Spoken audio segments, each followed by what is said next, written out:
Grab your popcorn and snacks. Find a comfy spot, take a seat or lie down, and let me transport you to a place of fantasy, ghost stories, ancient legends, odd creatures, alien encounters, and other magical topics. You may even decide to join the conversation. From faraway lands to your own backyard, with a small dash of pixie dust. Turn out the lights and open your minds. The journey is about to begin.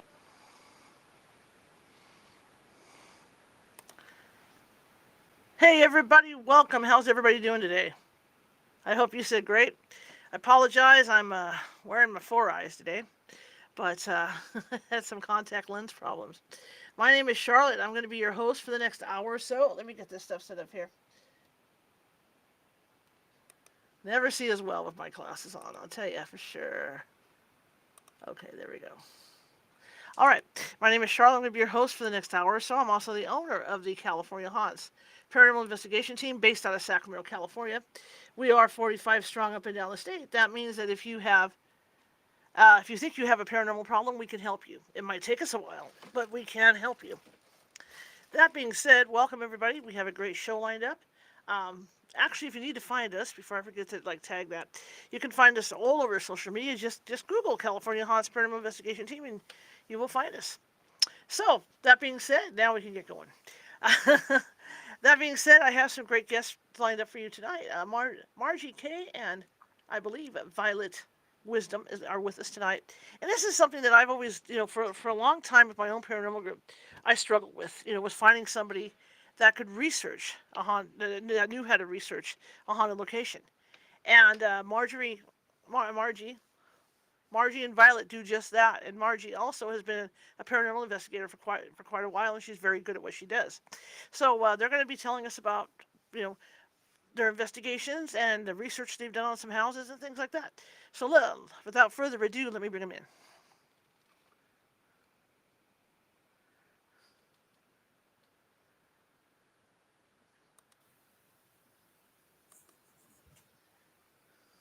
Hello, how you doing?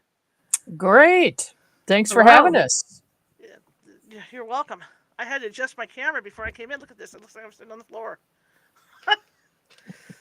So tell me about you guys. Oh, gosh. Why don't you go first, Violet? Oh my, yeah. So, hi, I'm Violet Wisdom, and gosh, I've been working with Margie since 2016, I believe. Not crazy. I do historic research. I'm also a writer. I've been doing historic research since 2010, and I've researched about a little over. I think I'm at about 52 properties at this point. Interesting. Yeah. And I've been a paranormal investigator for about 40 years. I investigate everything from ghosts to UFOs to cryptids. And I also have own the Onyx Network, which has multiple shows on it. They're all about unexplained phenomena. And I'm a writer as well. And so we got together. I mean, we've been working together for some time on different projects. And it so happened that Violet was the manager for a house that I owned that was the house where Ginger Rogers was born. Okay. And we fixed that house up. Took quite a while to restore it. And then we opened it as a museum. And so she ran the museum. And we soon found out that house was haunted. Now, that wasn't something I was looking for. It just was. And so we had a connection there. But one day I was in the office and the thought came to me about doing another book. And I thought, with her background, with Violet's background in research, we could combine this and do a book about how to research a haunted house. And I took a look online, and I couldn't find anything like it out there. Right. Not a thing. And so we decided to collaborate on that. Interesting. How does one do that? I know when I've done it on my own, I'm going to the planning commission, trying to see what was there before, things like that. How does one do that research? So you start with what you know, and so it's kind of interesting how we wrote the book. We split it into two parts. So the first half of the book is just how to research step by step what those resources are. You can get some online. You're going to have to go to an actual library, a historical society, break all that down. But really, where you want to start with is what you know. You could literally know nothing more than the address. You have to know the legal address as well. So that's going to be the county, the region, the parcel. Just those two things will get you started. Any other information you can get, you just start collecting it and go to the resources that we put out and go from there. Because I know an experience, because I'm a journalist by trade, and you're going through microfiche because I mean, if there's something that horrible that had happened in the house, there's certainly going to be a story of it somewhere. So it's a lot of microfiche and stuff like that, right? Absolutely, a lot of microfilm. We're every month that passes, we're growing the digital database because all these periodicals, whether they're a newspaper, a magazine, they have to actually be physically digitized to be able to be found online.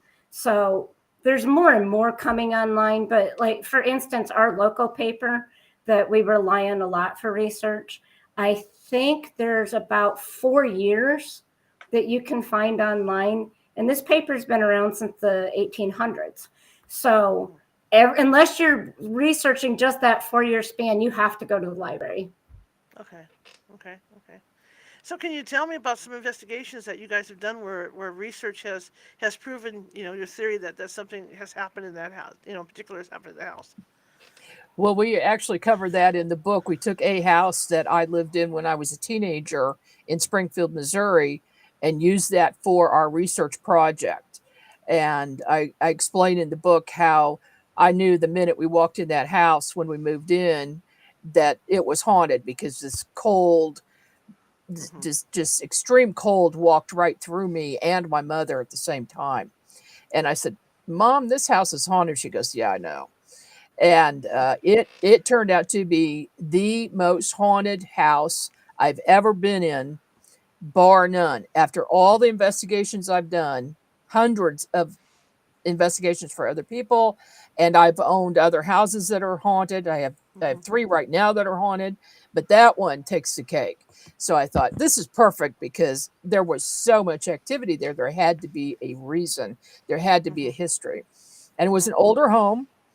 We were told when we were kids that it was a Civil War hospital at one time. Turns out that wasn't true.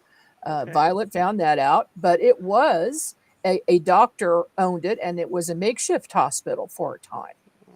So that you find stories from neighbors and things like that are not always 100% accurate, but they can give you a basis to start with.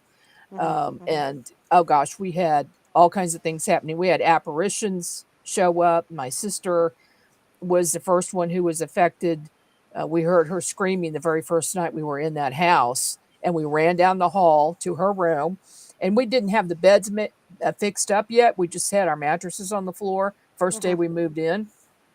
And we ran to the door, and we see her lying in her bed, and then we said, oh, what's wrong? What's wrong, Alice? And her voice comes from the closet over to the side. She says, that's not me. And then the bedclothes just slowly go down. And so we're like, oh no, what are we in for here? And it just continued. There were faces in the walls. I saw a woman being murdered one time in my mirror in my bedroom by an older woman was killing another one with a knife. Of course, the typical stomping steps up and down the staircase, the doors slamming, things being thrown. It was just like a movie. It was absolutely like a movie. So we used that house to investigate. So it was interesting. Now, it sounds like before you were living in this house, you were aware of ghosts back then. I mean, before then, right?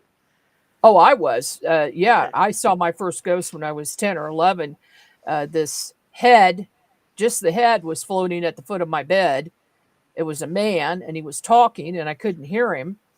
And so I screamed, and my sister saw it too. She screamed. My dad came upstairs. He said, what's wrong? Well, there was a floating head down there before you turn the light out. And so he got this album out of pictures and said, does it match anything in here? And I picked a man out. Turns out it was my grandfather who died before I was born. And I'd never seen him, and I'd never seen that picture. And he says, oh, well, he's trying to contact you. Well, it turns out I really wasn't able to contact him again for many years. But by the time I was like 40 years old, I was then able at that point to contact any of my ancestors and speak to them, get information. In 40 years as an investigator, what is the main common thing that you found, in these investigations, or is it different every time? Well, they're pretty much different every time because it's obviously different spirits that are involved and different people living in the house that actually could trigger things, by their actions or by, what they're talking about. But I'd say the most common thing that a lot of people are not aware of is that usually if a house is haunted, it is being done by a spirit of someone who owned the house originally, or who was very attached to the house and lived there a long time. That is usually the case. Okay. Now, a question I have, you see all this stuff on TV all the time, because of course they want drama. So, you get a lot of people, and I know I get a lot of calls where people will say, hey, I know it's demonic. I know it's demonic. We just want a cleansing. We just want a cleansing. How do you handle calls like that? I get them sometimes, and what I do is I remote view the property before I even head out to it because I want to know what's there, and that's a skill that I've had for years. So usually it is not demonic. It is usually a poltergeist, with a young teen or a preteen that may be causing things to move about, or get thrown, things like that. I've had some serious poltergeist cases. It's usually a teenager, or a negative entity, or a person who when they crossed over, they don't change their personalities. It's the same personality. And if they were a bad person in life, they'll be a bad person in death. But maybe 1% of the time, maybe you might go down the demonic road. Is it hard to convince people otherwise? Because I know, like I said, that's what I hear. Come cleanse this, come do this, come do that. And I'm trying to tell them, like you, I'm trying to tell them, I don't know what we're dealing with. We cannot just come in and cleanse a house, until we know exactly what we're dealing with. Oh, well, we'll go with someone else. Yeah. Click, and then that's it. Well, people get things in their minds, especially all of these TV shows and movies. If something negative is happening, they want to immediately go to it being a demon. And so if I remote view something and I do see that there's something very, very negative there, I will refer that person to a demonologist because I can get rid of negative entities, but I don't want to go down that road. We all have our limitations, and I would prefer to refer that to somebody who does that on a regular basis. Okay. Hey, and they know how to in the line of work that you're in, because I know you're also into real estate, right? Yeah. Is it helpful? Because California, the law is if there was a death in the house, we have to tell, that it has to be told to people. So does knowing how to do this research and working with Margie help a lot with these houses that you might be selling or dealing with, as far as selling them? Actually, that has not come up. It has not come up yet. In our state of Missouri, we do not have to disclose if a place is haunted. And Violet, you'd have to address if a person died. I don't know about that. Right. No.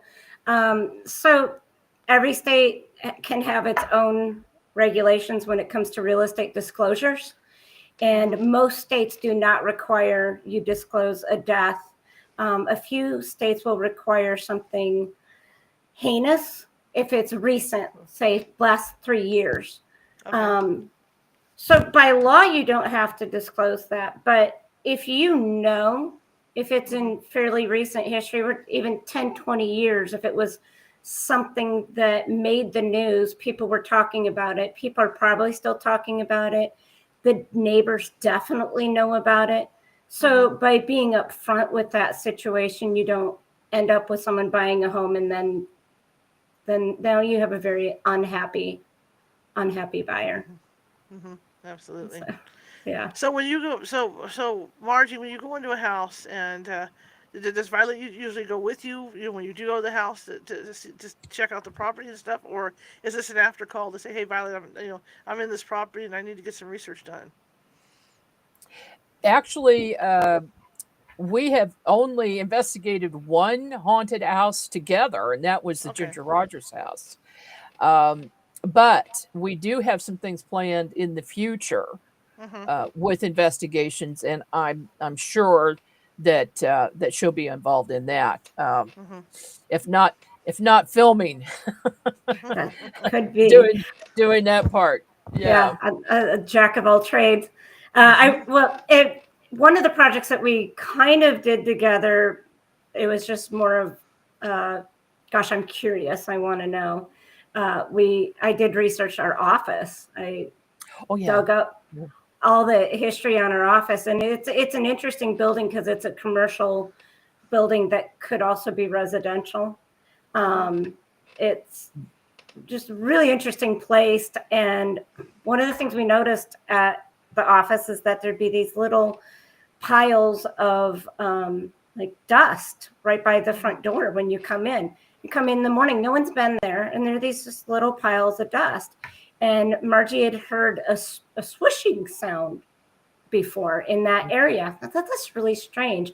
I'm curious. So I dug up all the history on the building, and it was a hair salon for a really long time. This one woman had her hair salon there. And so we were able to explain why we have these little piles of dust. She's sweeping. That's what she did. She cut your hair, Very sweep cool. the floor. That's pretty awesome. That is awesome. Yeah. When you go into a haunted building, Margie, what's your approach with the client? Especially, after doing your remote read, you got a pretty good idea of what's going on. What are the first steps that you take when you go in? Well, I'll do an interview with them first, usually on the phone, Uh and huh. then when I get there, if I have a team with me, we'll just sit down and ask more questions and ask about recent activity. Well, what's been going on? Has anybody in the house been messing around with the spirit board? Um, are they calling in people? Are they trying to contact the dead? A lot of times, people will do that, or their teenagers will do that, their kids, without them knowing it. Right. So if and then you want to know if there's a person who they would consider to be a target, who's the one that's having most of the experiences. So we want to focus on that person to see why that might be. We'll just ask them all sorts of questions. What kind of work do you do? What are your hobbies? What are you seeing in the home, and how long has it been going on? And also how long they've lived in the property. So in some cases, I've oddly been investigated a couple of houses recently where the people had lived in there for some time, like maybe 20 years, 25 years, and then all of a sudden things start acting up. And when that happens, it's usually they're remodeling the house because it seems that spirits who are attached to properties don't like changes. Right. And I did a case a few years ago where the woman's husband was on a ladder, and he had been doing changes, painting and new carpet and all of that. He was outside working on a light, and someone physically moved his ladder and made him fall off the ladder, but there was nobody Wow. there. And so they asked me to come check it out. And I saw an older woman who was very mad about them changing everything. Mm-hmm. So they stopped making the changes and just decided to live with it. And she quit. So they didn't have Makes any sense. problems after that. Makes sense. Makes sense. Yeah. What do you think about all this? Being from your background, real estate, and doing those, doing the investigating that you do, Violet. Do you believe in this stuff? I don't have the abilities that Margie has. Uh huh. I'm a happy little nerd in front of a computer, Yeah. but I've had a few experiences that I can't explain them. So outside of doing some research and maybe finding out who did it. Okay. Okay. Well, because the reason why I ask is because there's a lot of people that don't want to believe no matter what. I mean, they could be slapped in the face by something unseen, and they're going to go, "Oh no, it was a bug that hit me in the face and stuff." Do you find that frustrating? You guys find that frustrating when you run into somebody like that who's just a total skeptic? Yes, very, very frustrating. And it's difficult to deal with, say, in a family where there's obviously a haunting going on Mhm. and family members are experiencing it, but there's one family member who doesn't and Mhm. doesn't. And if he does see something, it's usually a man. Okay, I'm just saying. Mhm. If he doesn't see it, he has blocked it out, and then if he does see it, he says, "Oh, that didn't happen," and Mhm. they just don't acknowledge that anything's going on at all. I mean, there are just some people who cannot deal with anything supernatural. These are Mhm. usually left brain people who are Right. just blinders on, and they can't get it. So what Yeah, happens so in a it's hard to situation deal like with. that? So what happens in a situation like that? You got people in the family that are believing, but he's not. So how are you able to calm things down in that situation? Well, I usually explain to that person that even if they're not experiencing anything, the rest of the family is, and they just want to get some peace. And I just say, why don't you go do something else while I Mhm. deal with the rest of the family? And then that way they feel comfortable in talking with me and explaining everything that's going on because a lot of times they don't want to talk about it in front of that person who's a skeptic Mhm. because they know what they're thinking. They know they think they're Mhm. crazy. Mhm. And so it's just much better if I can talk them into going outside or go and do something else and leave for a while. Now, the question I have too: do you interview everybody in the house individually, or do you interview them together? It depends on the situation. Okay. If it's very young children, I don't interview them separately. Mhm. I will talk to them and I'll tell everyone else to be quiet Mhm. while during the interview. Mhm. Um, but if they're older, then yeah, Mhm. I'll separate them so they can get the whole story. Okay. Victoria, how long does it take for you to do research on a house or a building? I have, I can do a dozen pages worth of history on a building in a couple weeks. Okay. I've spent over a year on projects before, and that comes out as a book after over a year. Real Mhm. often, when I'm hired to do research on a project, it's because the homeowner wants to know something very specific. Mhm. And so I have to tell them up front what you're wanting to know might not exist, but Mhm. I'm I'm going to find some really fantastic things. Um, but I'll do everything I can to find out. And so sometimes that can take a really long time, or sometimes I say sometimes if you are really doing a deep dive in a property, so like you can do a preliminary history, which is kind of an overview of the history, and that's going to take up, like I said, like a dozen pages. Or you Mhm. can do a really deep dive where you find everyone who's ever lived there, everything you can about them, changes to the property, were there additions, were there removals, all of this massive amount of history. And you'll find something that's just intriguing, Mhm. and I can't let that go. So as long as I have a client that is willing to wait while I go down the rabbit hole and dig deep into something, I can spend a lot of time on one. So, Mhm. but Mhm. I tell people if you're doing your own research and you have 2 hours a month, do the research. You're going to find stuff. And it might take you several years to find a lot, but you're still going to get information. So it's as much time as you are willing to put into it. Margie, do you do any after you do your remote read? Do you do any research before you go out to the house, or are you going out like cold? Up till now, I simply do a remote viewing to see what's going on and who's there and what entities are there. But with especially with older properties, I it would probably be helpful to know a little bit about the history before we walk into it. But the other thing is, as a psychic, I want to pick up whatever energies are there and spirits that might be there that maybe don't belong to the property. Maybe something else happened outside of the house and they're walking through. I mean, I've got some cases where that has occurred. And I want to see what I can see first before, and then have the person doing the research doing that separately. Okay. Now, my daughter used to be her role, digging into the history, until now that Violet and I have partnered up. So who knows? We may run across another good project to write a book about. One or two or three, I don't know. We'll see. We'll see what happens. I haven't done anything, in the past few months because I've been so busy with the network and getting books published for people and things like that. But we'll be getting back at it in the springtime because we have some places to go check out as soon as it warms up.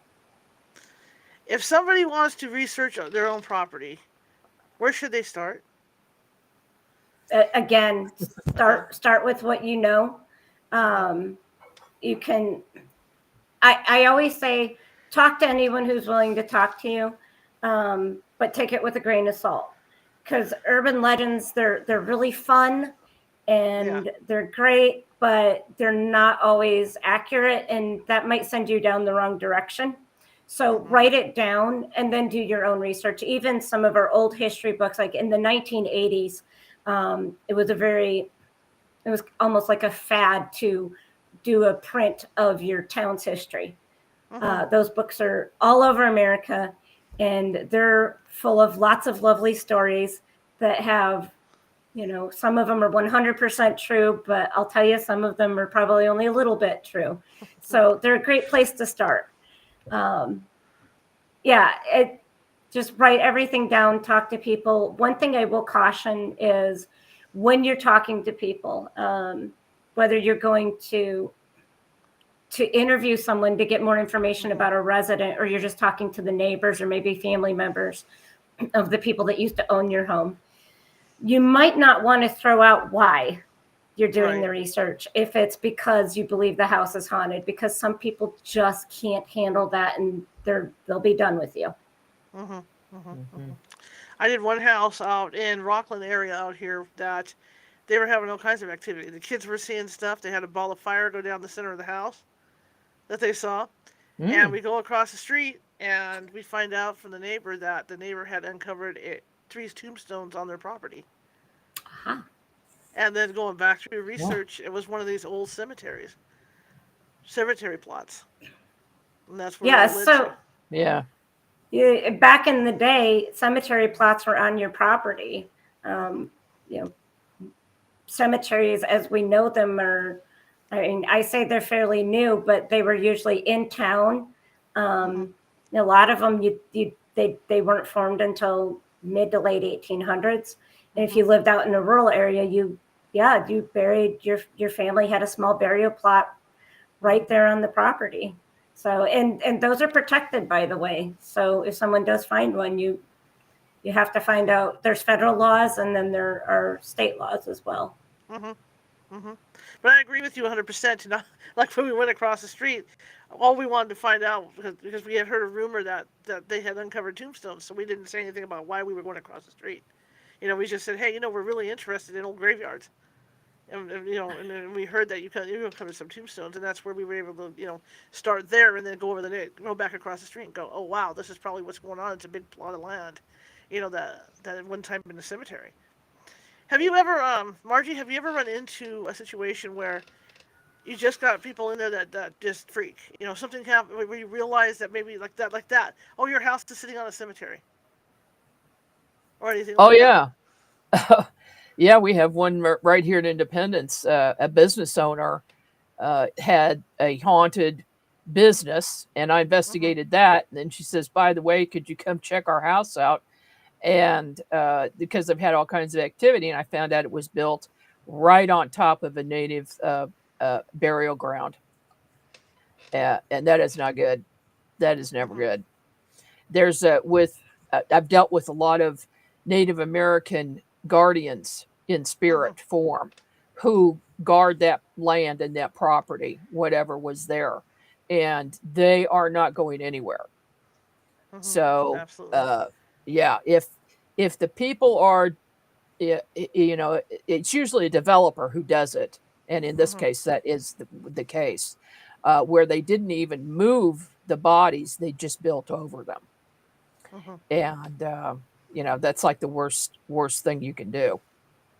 And I said, no, there's nothing I can do about this. I can't get rid of this. So Mhm. you're going to have to move. That's your only choice. Which brings me to the next question I have. Something that's attached to the land. How difficult is that to remove something that was on that land before? I've got a fisherman on my on my property who passed away when this was Riverland, and he's still here. So how hard is it to extract Mm. something like that? That's difficult because if they're attached, they don't want to leave. They want to experience what they were doing there in life, and Yeah. uh, fishermen get very attached to that sport. I know I'm married to one, Uh huh. so that's difficult to deal with. But you want a medium, somebody like me, to come in and converse with Mhm. this person and explain to them. First of all, you want to find out if they know they've crossed over, because sometimes they don't. Right. And then if they do, tell them, you're just wasting time here. You might want to go ahead and go into the light, look for your spirit guide, look for your family members because they're there, and go Mhm. you know go towards the light. And usually I can get them to go ahead and go and cross over.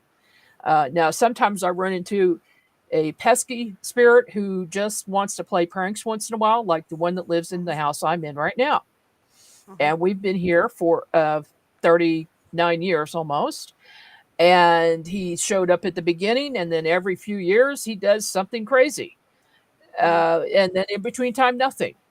But no, there's no getting rid of that guy. He is he is stuck here. He says, "Yeah." He says, "I know I'm dead, and I'm just not ready to go anywhere else." So, Interesting. Interesting. yeah, but he's not hurting anybody. If he Right. was, it Right. would be a different story. Right. Is there? I mean, when you come into a situation like that, let's just say someone doesn't, like for our Woodland Opera House, okay, the guy that set the fire is still in there. The fireman that got killed in there is still in there. He's there Mm. because the guy that set the fire is there. That killed him is there. He's chasing him around for eternity. But the guy that set the fire doesn't want to cross over because he's afraid. So, what can you Oh do in a yeah. situation like that? Well, that is a difficult situation Mhm. because you've got guilt, you've got anger, you've got fear, all of these emotions that are keeping the energy trapped there. Mhm. And I would imagine that a lot is going on in that place Yeah. because of the Well, history. it's very busy. So, Yeah. yeah, you have to work on clearing the negative energy first, and then Mhm. address the entities, the spirits. I mean, in my opinion, that's what I would do. I would Mhm. sage the area. I would burn Mhm. sage. I would bring in some crystals. And I would just clear that energy so that you can deal directly with the people, because they're feeding off of that negative energy. Mhm. And just try to release that first so that they can cross over. Okay. Okay. What's the most interesting case that you've ever done? You've been doing this for 40 years. There has to be one that stands out. Well, besides the house that we talk about in the book, because that one's pretty good. um, I'd have to say that the the Ginger Rogers house was interesting because we did several. I had teams come in, and also we had classes. I held classes in there for ghost hunters and for people who just wanted to investigate on their own. So we had Uh-huh. multiple people in there with EMF meters and just all kinds of equipment, night vision, and we got a lot of evidence in that Mhm. house, just a Mhm. ton of evidence. And the scariest thing though that happened Mhm. is we heard Ginger Rogers' voice come through the spirit box. We heard her Right. mother voice come through the spirit box, and then another one came in, and it was a man. Mhm. And uh, during one of the sessions, I started choking. I felt like something was around my neck, and I was choking. So I didn't want to disturb everybody else. So I went in the kitchen and in the back bathroom there, and then I came back out, and my assistant, who was psychic, Mhm. is psychic, um, saw me, and she said, "Margie, what is that noose doing around your neck?" And I'm Whoa. like, "What?" And another gal who's psychic said she saw it too. And I said, "Well, that's why I'm choking." So I remote viewed the situation, and I saw a tree, and I saw a black man hanging in the tree. It, Mhm. he had been killed. And so then I Wow. asked Violet about it, and she did some research, and she found out that that property had once been a plantation, and they had slaves, Mhm. and it was illegal to kill a slave, but they would protect each other, and they would not give that information up easily. Mhm. And the other slaves were probably too afraid to report something like that. Mhm. So what I saw, I think, probably really did happen, and he was just trying to let me know that there was a wrong. He was Mhm. wronged, and so I went back on my own in the dark by myself in the house, and I contacted him, and I said, "I'm sorry that that happened to you. That was a long time ago. There Mhm. isn't anything I can do to help you now because it was so long ago." Sometimes they don't have any concept of time either. Mhm. So you have to tell them that. And I said, the best thing for you to do is look for the light and go with your family. Mhm. And it never happened again. I think he crossed over. Interesting. Very interesting. Wow. So to find out that to go that far back in the history of the property, Violet, how did that work? I mean, obviously, no, there's not a lot of records around for that, or are there? There are.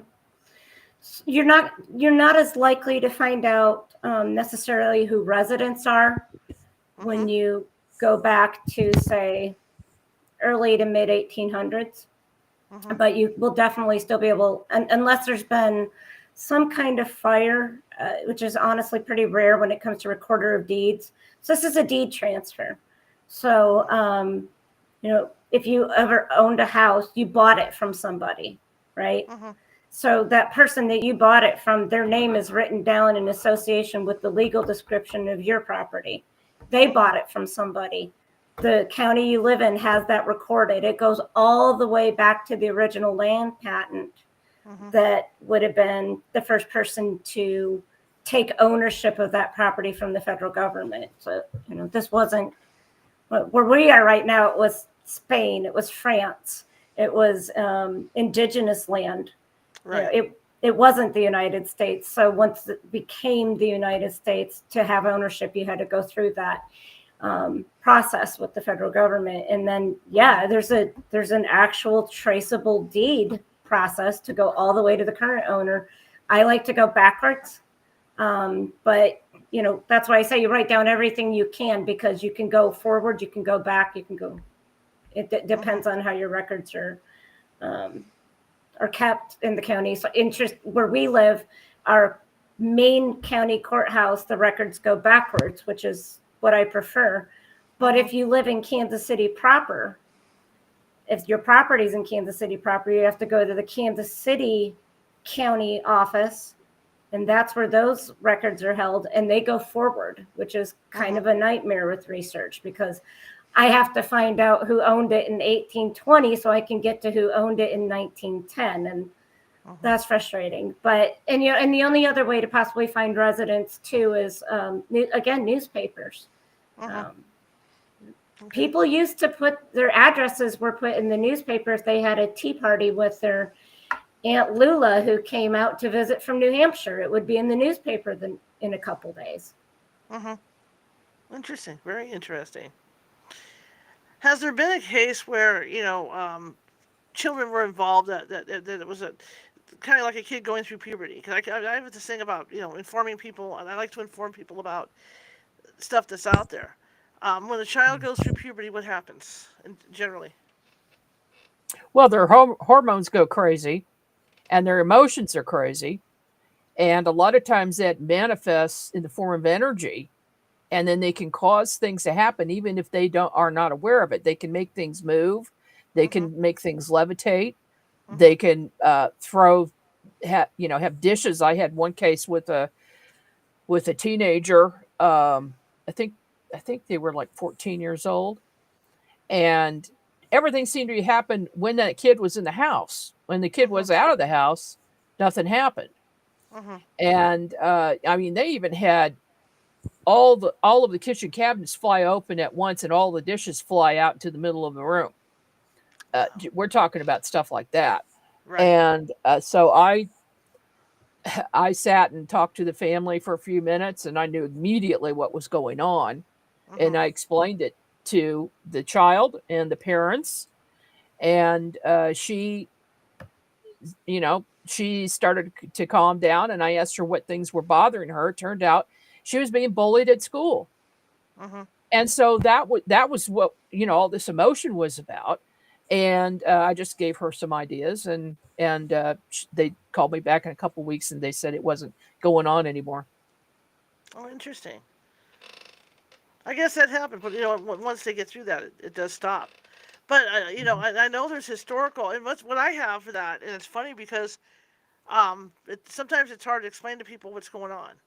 But what I have is I have a VHS tape of the Waltons. Because there's this thing called, there's this segment of that called The Changeling. And it's Elizabeth going through puberty. Oh, okay. I haven't seen that. Puberty. Yeah. So I keep a copy of it for people. And then the store lady, Godsey lady, is the one that tells Olivia what's going on, because Olivia thinks they can't figure it out. The family can't figure it out. And then she tells her what's going on with her. But it's called The Changeling. So you might want to check it out. It's pretty good. Yeah, I will. Good. Sounds interesting. How about little kids that have psychic abilities? Let's talk about that a little bit. Little children. There are more and more what we're calling star seeds that are being born now. I'd say in the last 20 years, and it seems like every year that goes by, the most recent children are more psychic, and they've got more abilities. That they might be prodigies. They might start talking at 6 months of age. Extremely intelligent, very high IQs. I think this is something else going on. So if you want to go down that rabbit hole, we can. I think we've got souls coming in, and there are extraterrestrials involved. And I call them our star family. And they're coming in right now because this is a major time in human history. We are going through some big changes. One of the things is major truths are coming out. But the ETs are making themselves known big time. And that is their agenda. I am in contact with some ETs, Valiant Thor being the main one. And he told me that very, very soon, and this was last year, it's already started, but I think we're only a couple of months away from a mass reveal, meaning ships all over the planet, so that there is absolutely no question what's going on, that there are other intelligent beings besides us in the universe, and we have got to get used to that fact. Really? Now, these kids coming in know this, and they're Mhm. telling their parents that. That's interesting. That's interesting. And how are they just going to show up? Now we're going down that rabbit hole. Are they just going to show Well, up, or they've been showing up. People okay, who have psychic abilities or who are just open to the idea have seen. There's just millions of people who've right, seen UFOs or seen and conversed with extraterrestrials like I do, but right, there are many other people who have too. So for mhm, us, it's not a big surprise. It's just the rest of the world who's in 3D, they've got to mhm, get used to 5D because mhm, it's coming. And those of us coming in now and the star children coming in now are here to help everybody else deal with this mhm, because there are some people that are going to have a hard time dealing with it. But I really feel like these younger children coming in now are here to help people deal with the new world mhm, because it's everything changes when I mean, it's one thing if the government finally admits there are UFOs, there are things out there we can't explain, right, and they change the word to UAPs, okay? mhm, And there's a whole another thing when somebody gets up in front of an audience and says, "Oh, yeah, there are extraterrestrials and they've been here for a long time on the earth." That's a whole different issue because a lot of people can't deal with that. mhm, mhm. Do you think that they're already here? Oh, yeah, absolutely. I Absolutely, always, no question.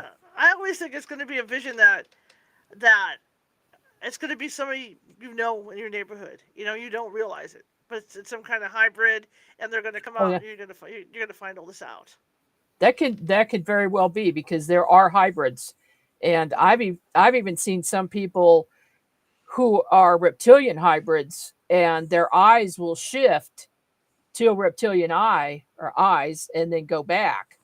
Mhm. I've seen that a number of times. I've even seen it happen with celebrities when Mhm. watching them on TV or they're doing a commercial, and you Mhm. see that like, okay, that's it just shifts out of phase for a moment. And some people have actually seen a reptilian face or some other feature that happens just for a minute. It's Right. like they're in this cloaking as a human. Yeah. And I think because, well, yeah, I don't want to get into why, but Right. it's a long story. But there's a lot of stuff coming this year. Do you think we're ready for it? Some of us are. I am. Yeah. I You am know. too. I've been ready for a while. I wish they'd fix me. I got health stuff. Come fix me. Oh You know. yeah, the med beds. You know, they just actually I heard they just found a bunch of med beds that had been hidden, so they're bringing them out. I've got one. I've got a Tesla med bed that I purchased, and Right. yeah, it's all about frequency. They'll be they'll be teaching us and training us, and people will be healthier. I think they're really going to help with that. Mhm. It's already started in a lot of ways. People channel in a Mhm. lot of ways. Mhm. Mhm. I can see that happening. I think it's been a gradual thing to where it's kind of like ghost hunting was.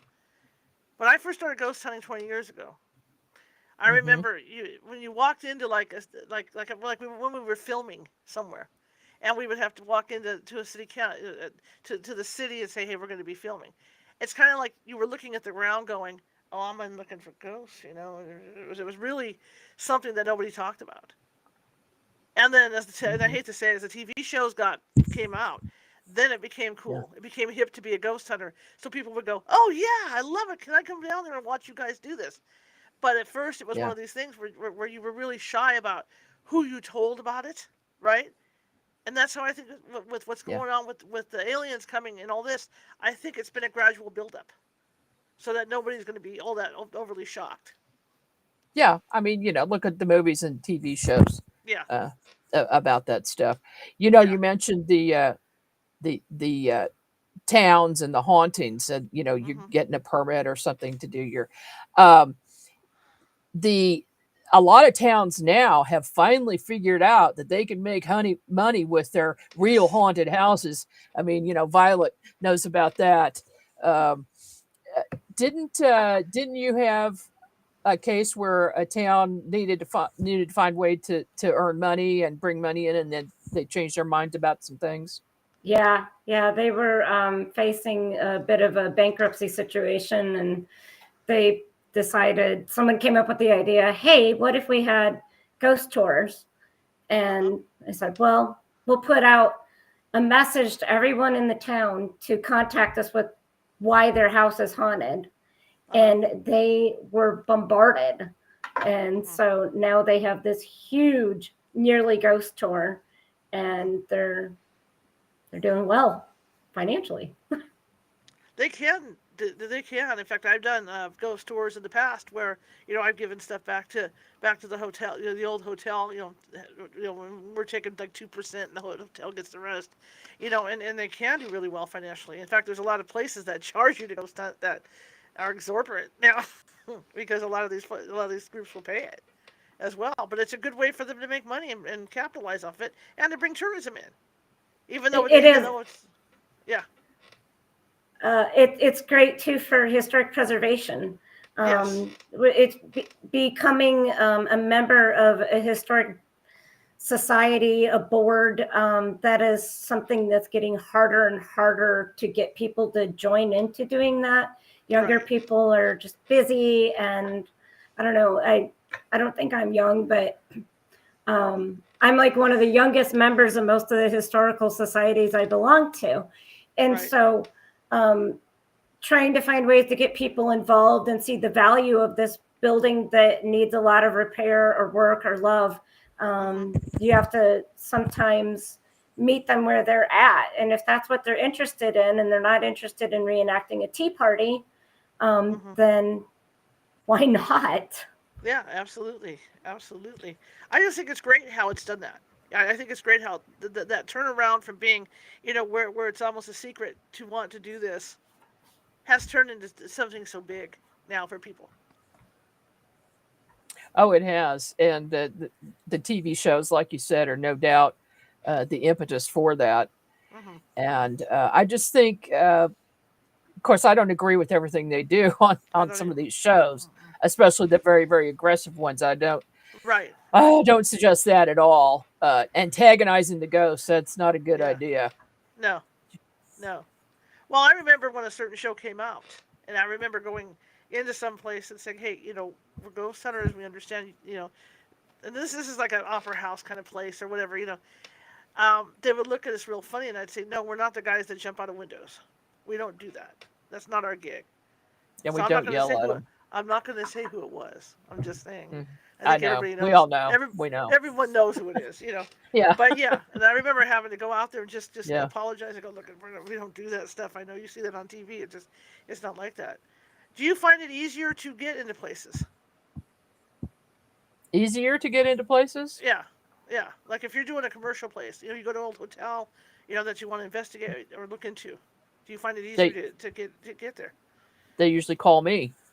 I mean, I don't address them. They usually Right. call me because they've got a problem. Yeah, yeah. Well, we get that down too. I mean, but at first when we were doing it, we had to write little letters and go, "This is what we like to do. This is where we've been. Let us come in and investigate." But now it's not like that Mm. anymore. They call me. I agree, 100%. What's I'm it going to like do for one you in as? Galveston next month. We're Yeah. gonna spend the night there. Oh, that's cool. Hmm. Very cool. See? Yeah, we're And getting it's ready to just get out and do some stuff too as well. I'm excited. What cool. what hotel intrigues you the most? If there's a place, you see all these TV shows of these different haunted places. If you had a choice of the Mount Rushmore of haunted places, what would it be for you? Just hotels or No, it could anything. be anything. Could be any place at all. Just what would be the Um, ultimate place for you I'd to have go? to say the Lyric Theater in Kansas City. Why is that? That, and then there's also a hotel right next to it. Okay. It is so haunted that every single night that there's a performance, a ghost of a woman shows up in the middle of the theater, and she's wearing early 1900s clothing, and long dress, hat, the whole bit. Mhm. She sits there for a few minutes. Everybody thinks she's just a person, and she's usually the first one there. So everybody goes in, everybody sits down, and then at some point, she just vaporizes into thin air and scares everybody around her. That's a good one. I think she just plans that every time. And then That's there's awesome. also some type of a spirit behind the stage, Uh-huh. probably a stage hand. And sometimes he's done some things. He's thrown lights down and things like that. Uh, so they have to be careful there. Mhm. And then there's a hotel right next to it. I think it's the President Hotel. Can't Mhm. remember for sure. Stay there. There is a certain room where anybody who has been in there is haunted. The water Mhm. comes on the sink by itself. The lights go out and won't come back on. Uh, you know, they have the bedclothes pulled off of them. So they don't rent that out to anybody unless Mhm. they specifically say, I want to investigate that. I want to stay in that haunted room. Then they'll say, okay, you're not getting your money back. And they said usually about 2 o'clock in the morning, they come running down saying, that's enough. Keep the That's money. funny. That's Yeah. funny. I think theaters are fun. I think opera houses, theaters, those actors don't want to leave because they have such a good time there. Yeah. Tons of Yeah. activity. That's their life. Yeah, Actors and musicians, they get yeah, so involved in their business that they just love that. yeah. Yeah. They Tons don't and want to. tons of activity. Tons. Yeah. What do you think of those old buildings, Victoria? What's that? What do you think of those old buildings like that? Is that exciting for you to go in and do the double research on those? I would think it would be. The funny thing is, most of the time that those old buildings get researched is because they're working to get national designation status, Yeah. and so that they can get tax credits for the repairs and improvements that are needed. However it gets done, that's great. Right.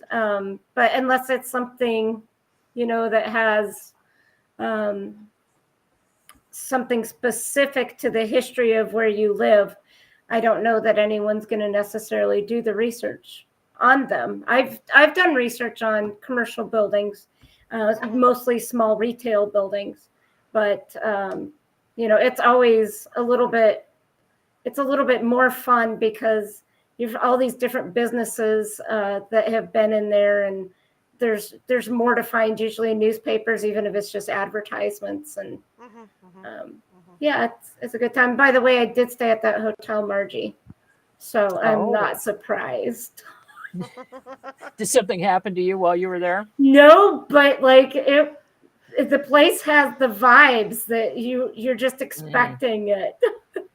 yeah. So yeah, Yeah. Absolutely. I There. apologize. I called you Victoria. I meant Violet. that's Something okay. I Violet heard a voice say Victoria. I heard a voice say go Victoria in my head, and I thought Victoria first thing in my head. So all right, Well, sorry, that's odd Margie. because I used to have a store named Victoria's on the See, square, maybe There I'm you have it. and yeah, that was haunted. Oh yeah. my gosh, was that place haunted? Uh, we had a.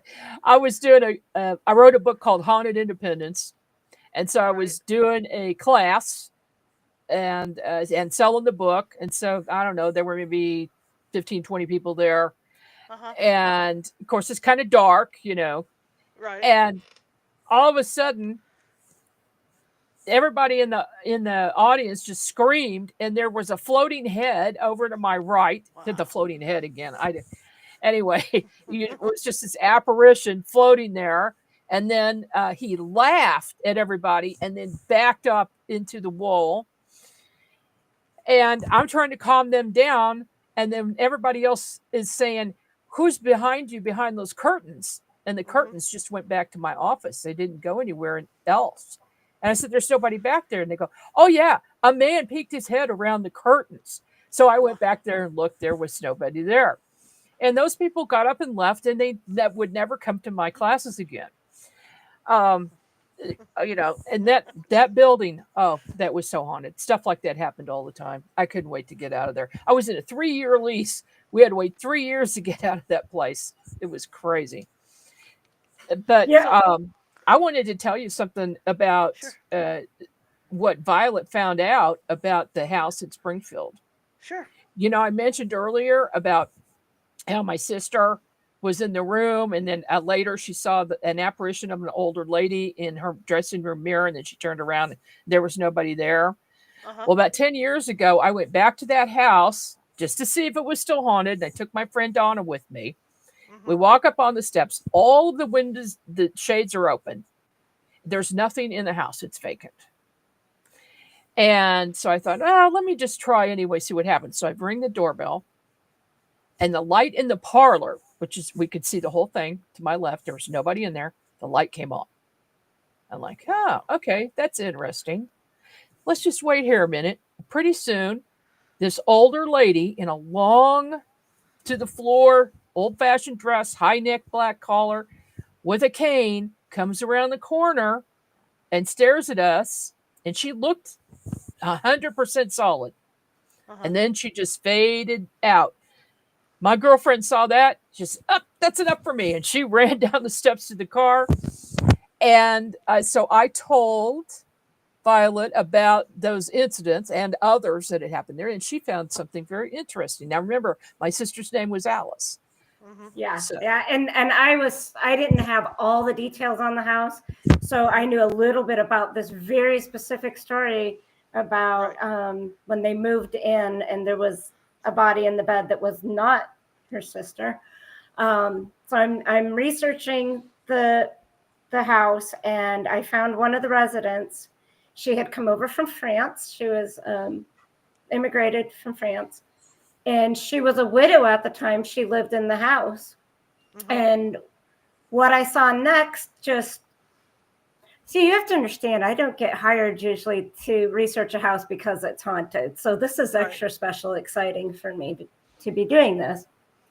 She had a daughter. She had a young daughter whose name was Alice, the same as Margie's sister. Wow. She also was a seamstress by trade. That's how she was keeping, making ends meet with as a widow. And Margie's mother was a professional seamstress. This woman was very connected to their family. She's like, you're a seamstress, I'm a seamstress. Your daughter's name Alice, my daughter's name is Alice. And it really made things click. Wow, that's incredible. Yeah. Absolutely. She was very attached to that house. And also, I went by recently. I've been by there 3 times since I moved out a long time ago. It's vacant every time. And the last time I was there, which was just last year, there, as soon as I hit the street, there's this dark, heavy energy. Really, really, it was so thick, it's like going through fog, even though it was a bright, sunny day. I'm like, there's this darkness around. Well, one of the things we found is that right across the street was Drury College, where a Civil War battle occurred, which probably included the house, that land too, where the house was. And then right around the corner, about 2 blocks away, is Pythian Castle, which is this huge mansion built out of stone, and it is open for ghost tours only. That's all they do because it's so haunted. And I just think that all of this energy is feeding off of each other to make that place, just keeping the energy there and keeping the people there that are spirits. And I think that you would find that almost anywhere if that was the case, if there was all this dark energy of things happening, because I think there was a murder in the house. I think when I saw the woman in a black dress killing a younger woman in a white dress, I think that probably really happened, and it's not in the records. But that's dark energy. When somebody's murdered, that is, that the spirit of the person who's murdered is still going to be hanging around because they want resolution. Absolutely. So what's next for you guys again? What's next? Yeah, what you got up to next? Oh, I'm sorry, I couldn't hear you. So I would say for what's next for us, we both obviously, Margie has the network, she has the magazine. We both write for the magazine, blog for the network. I'm working on a piece of fiction actually that I gave myself preset deadline for a draft in September. So that'll go to Margie. Okay, Well, cool. we are working on some films too.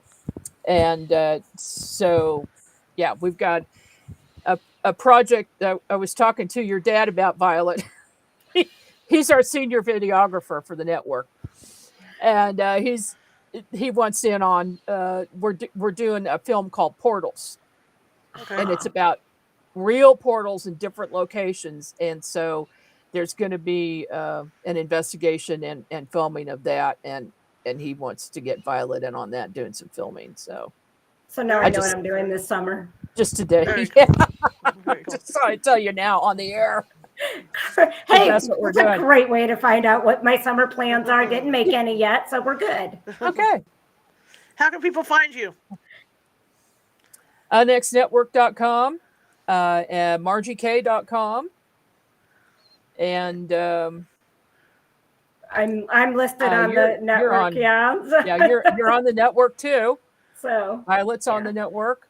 You can contact us there. All right. Well, thank you guys. Thank you guys so much for coming on. I really appreciate it. Well, thank you so much for having us. thank you for having us. Really enjoyed it. Thank you. All right. Well, have a great one, okay? You too. Good We'll try to night. get you back on sometime. Okay. Wonderful. All right. Bye-bye. Bye-bye. Bye.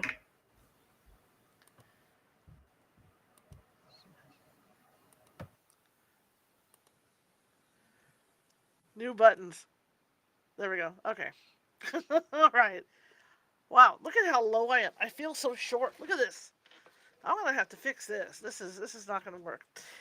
Anyway, that was a great interview. I enjoyed it thoroughly, and yeah, we're gonna be moving on tonight, and meet me around 7:15 over at TikTok, California Haunts TikTok, and I'll be doing some readings for you guys, past, present, future 3 cards. Also, just a quick thing that happened today that was unexpected. I did an interview for sfgate.com. I did an interview about the Haunted Carey House Hotel in Placerville, California, and so that's going to be coming out on Saturday. So I'm real excited about that, and I can't wait to have you guys see that. So I'm real excited about that. But anyhow, yeah, I will be back tomorrow at 5:30 p.m. Pacific for my interview, and I got to read this message that this person sent. And if you guys saw the message, I got to screenshot that before I go off. I got to with Jon Stewart. We're going to be talking about the alien interview, and I heard him on another show the other night. He was really good, and that's why I wanted to get him on. So join me tomorrow at 5:30 p.m. Pacific. I'll have this fixed, so I'm up higher. You know, I'm gonna be a little taller.